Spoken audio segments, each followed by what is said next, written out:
Hello, Mima. Poppy Poppy said said you you have to have get to over get here over because here mommy is because mommy is unresponsive. unresponsive. Huh? What do you mean? She's unresponsive? Yeah, Yeah, she's she's not not responding. responding. Okay, let me get myself together and I'm gonna head over there now. I'll be there shortly. Bye-bye. Okay, this particular part of Just Hear Me Out, the Tiffany story, is when I received the phone call at approximately 4, I believe maybe 4:38 a.m. the morning of January 21st, 2017, if I'm correct. And something just kept me calm. I didn't react. I was in a slight frenzy. I got myself together and I took the drive over, which the drive was about 30 minutes from where I reside. And I drove over there.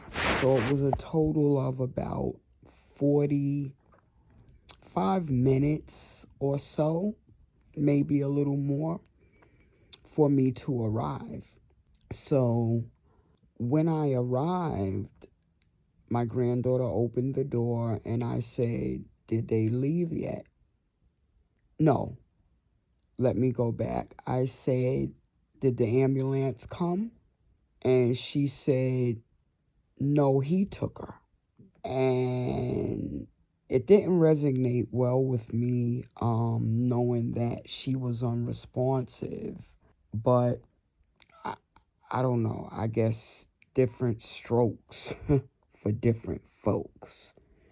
Because if I would have found anyone unresponsive per se, I would have immediately dialed 911. But in this situation, this scenario, 911 was never dialed.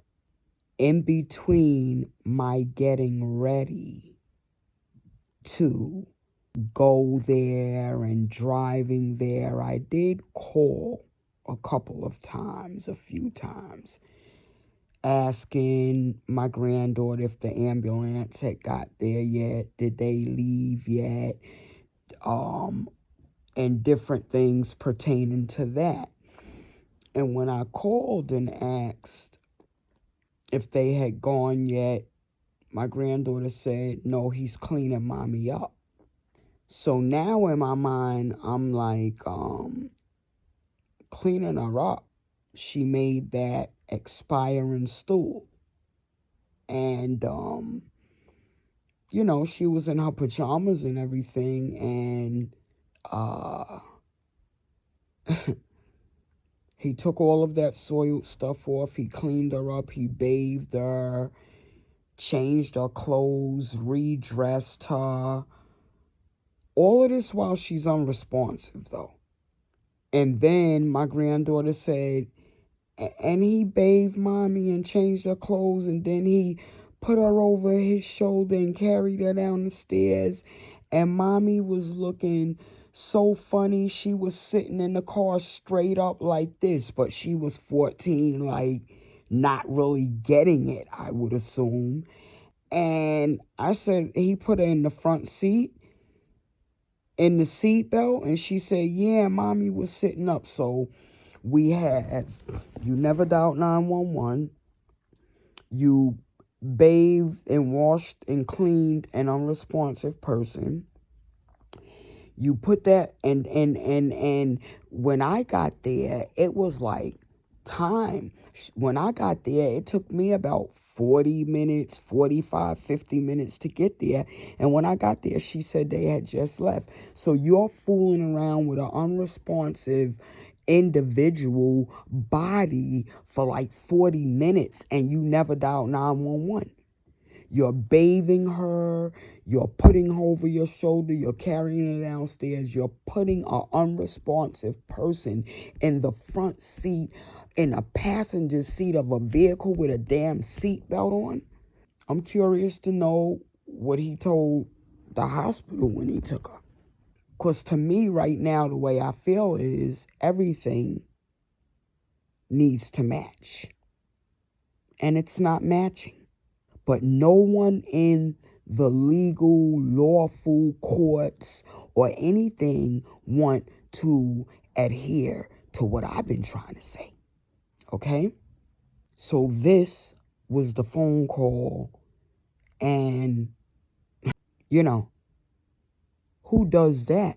I don't know, but that was the phone call, and when she arrived at the hospital, her condition was so severe that they felt the urgency to heliport her to Johns Hopkins, Baltimore.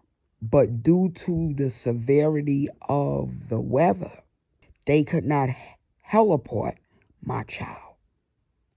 So they had to transport her on ground, which was even more time. So she had been unresponsive with at home with him, bathing her and changing her clothes and moving her around and driving her himself, and she was unresponsive, possibly worsening the situation. That's just the way I feel. And then when she got to the hospital and they couldn't heliport her, that was more damn time. So my baby was just basically getting all fucked up. But the police department want to tell me not long ago, what did he do wrong? Asked me, what did he do wrong? He didn't go against a rightful duty. At least he got her there. No, baby. No, baby. Not unresponsive. Not in all that time. She was unresponsive for look how long, but at least for the transport, they was trying to do something with her. But who knows? Maybe if he dialed 911, I'm just figuratively speaking, I would assume, I guess. Maybe it wouldn't have been as intense. I just really don't know. But it needs to match.